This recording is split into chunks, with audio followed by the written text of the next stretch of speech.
श्री स्वामी समर्थ. नमस्कार सर्वांना.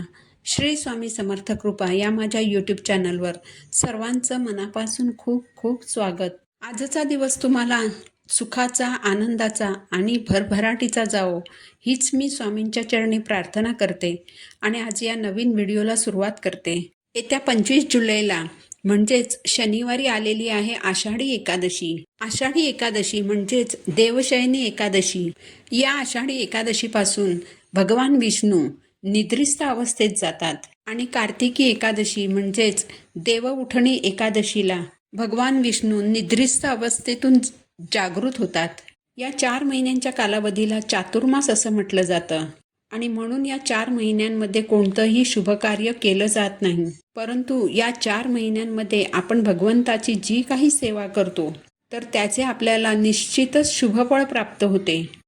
जर आपण या आषाढी एकादशीचं व्रत केलं तर आपल्याला वर्षातील सर्व एकादशी केल्याचं पुण्यफळ प्राप्त होत असतं आणि म्हणून या दिवशी अगदी लहान मुलांपासून ते मोठ्यांपर्यंत सर्वच जण व्रत करत असतात. आषाढी एकादशीचा दिवस हा अत्यंत शुभ असल्यामुळे या दिवशी व्रतासोबतच काही प्रभावी उपायसुद्धा केले जातात. आज या व्हिडिओमध्ये मी तुम्हाला आषाढी एकादशी निमित्त करण्यासाठी 1 रुपयाच्या नाण्याचा प्रभावी उपाय सांगणार आहे. हा उपाय केल्याने तुमच्या घराकडे लक्ष्मी ही आकर्षित होईल.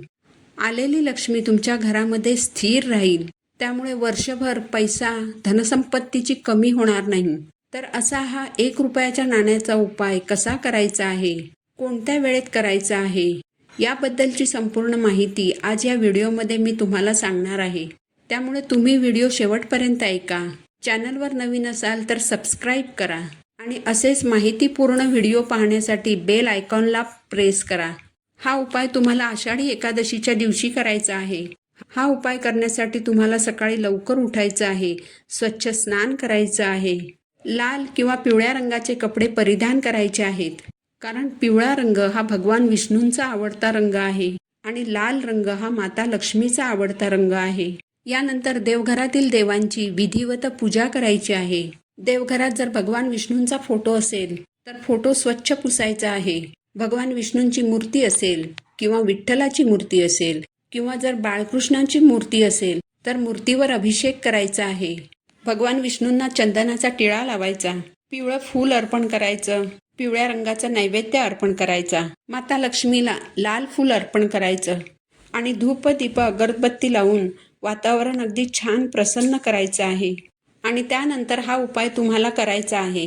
तर हा उपाय तुम्ही एकादशीच्या दिवशी दिवसभरामध्ये कधीही करू शकता. कारण एकादशीचा दिवस हा अत्यंत शुभ मानला जातो आणि एकादशी तिथी ही संपूर्ण दिवस असणार आहे. म्हणून या संपूर्ण दिवसभरामध्ये तुम्ही सर्व सेवा आणि उपाय जे आहेत तर ते करू शकता. दिवसभरामध्ये जेव्हा तुम्ही हा उपाय करणार असाल तेव्हा उपाय करण्यापूर्वी तुम्हाला देवघरामध्ये एक दिवा लावून घ्यायचा आहे.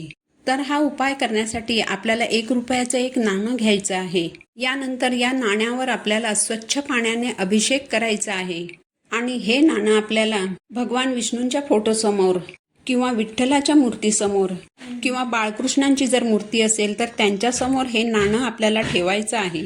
यानंतर या नाण्याला हळद, कुंकू, अक्षदा अर्पण करायच्या आहेत, एक फूल अर्पण करायचं आहे आणि एक तुळशीपत्र जे आहे तर ते आपल्याला त्या नाण्यावरती अर्पण करायचं आहे.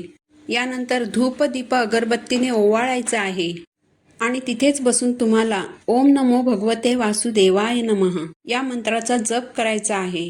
या मंत्राचा जप तुम्ही 11 वेळा करू शकता, 21 वेळा करू शकता किंवा 51 वेळाही करू शकता. यानंतर दोन्ही हात जोडून नमस्कार करायचा आहे आणि जी काही तुमची अडचण आहे ती दूर होण्यासाठी अगदी मनोभावे प्रार्थना करायची आहे.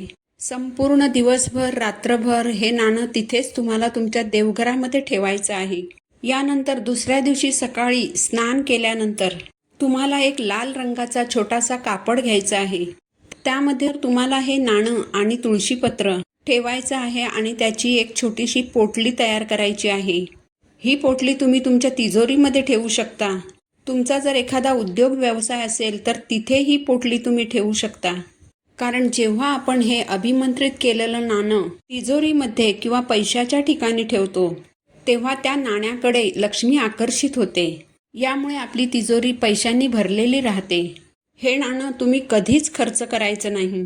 तर अशा प्रकारे आषाढी एकादशीला तुम्हाला हा 1 रुपयाच्या नाण्याचा अतिशय प्रभावी उपाय करायचा आहे. याचबरोबर या दिवशी तुम्हाला आवर्जून तुळशीची पूजा करायची आहे.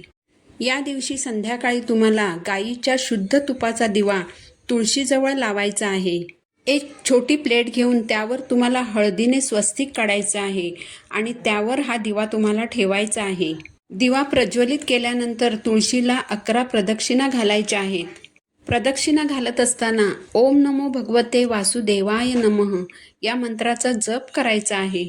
यानंतर दोन्ही हात जोडून आपल्या घरात सुख, शांती, समृद्धी, ऐश्वर हे कायम टिकून राहावे यासाठी माता लक्ष्मीला मनोभावे प्रार्थना करायची आहे.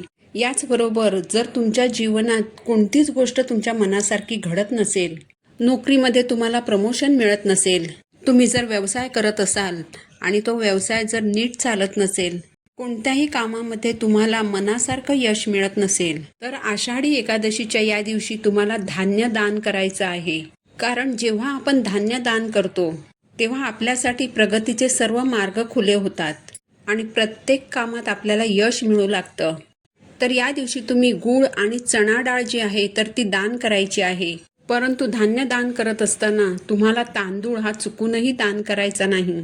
तांदूळ लक्ष्मीचं प्रतीक मानलं जातं, त्यामुळे या दिवशी तांदळाचे जे दान आहे तर ते केले जात नाही. त्यामुळे या दिवशी तांदूळ सोडून तुम्ही इतर कुठलंही धान्य दान करू शकता. तर अशा पद्धतीने हे जे साधे आणि सोपे उपाय आहेत तर ते आषाढी एकादशीला तुम्हाला आवर्जून करायचे आहेत. यामुळे तुम्हाला भगवान विष्णू आणि माता लक्ष्मीची कृपा प्राप्त होईल. व्हिडिओ जर तुम्हाला आवडला असेल तर व्हिडिओला लाईक करा. चॅनलवरती नवीन असाल तर सबस्क्राईब करा. पुन्हा भेटू अशाच एका माहितीपूर्ण व्हिडिओमध्ये. तोपर्यंत सर्वांना श्री स्वामी समर्थ.